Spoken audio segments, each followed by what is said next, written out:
5-year-old Hermes Soto has been battling cancer for almost 3 years. His mother, Paz, says a nationwide shortage of medicine has made it difficult to guarantee timely access to his medication. You arrive one day for the chemotherapy and it turns out there's no medicine. They tell you to go back home and come back tomorrow to see if they've restocked. Unfortunately, Hermes' case is far from isolated in Mexico. Dr. Marta Zapata says the messages she receives from colleagues in other parts of the country are heart-wrenching. She received one text that reads, "Patients are dying like flies because we don't have anything to treat them with." The moment we run out of medications, things become complicated.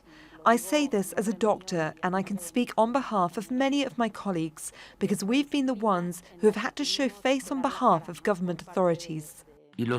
Legal experts say that while medicine shortages are not a new phenomenon in Mexico, the problem was made worse after Mexico's president nationalized the country's drug purchasing agency. For his part, President López Obrador has promised to end drug shortages, adding that the decision to centralize drug purchases was aimed at reducing corruption by big pharmaceutical companies. Health observers say that with the coronavirus outbreak, drug shortages have only grown, and so have protests and lawsuits demanding access to life-saving medicine.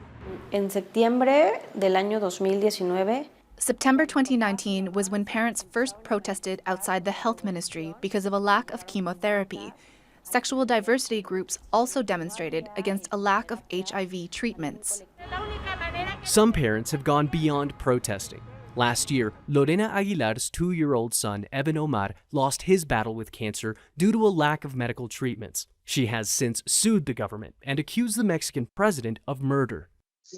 I'm speaking out and will continue to, so that more parents will speak out and not stay silent. I know the president cannot give me back my son, but I at least want to avoid one more child missing a single chemotherapy session and medical treatment. Earlier this year, doctors told Paz that her son's cancer was in remission. But recently, Paz discovered a new tumor in Hermes' side. She says the thought of dealing with drug shortages has multiplied her worries. It's estimated that more than 1,600 child cancer patients died in 2020 alone, with some health experts suggesting a direct link to drug shortages across the country. Manuel Rapalo, Al Jazeera, Mexico City.